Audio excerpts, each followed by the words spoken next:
नाइस्टिग्मस ऐसी कंडीशन है जिसमें आंखें अपने आप मूव करती रहती हैं।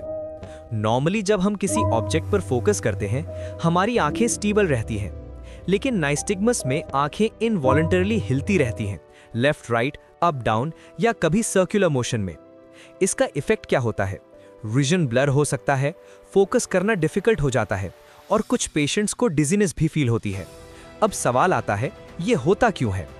ये प्रॉब्लम सिर्फ आंखों तक लिमिटेड नहीं होती, बल्कि ब्रेन और इनर ईयर के बैलेंस सिस्टम से भी रिलेटेड हो सकती है।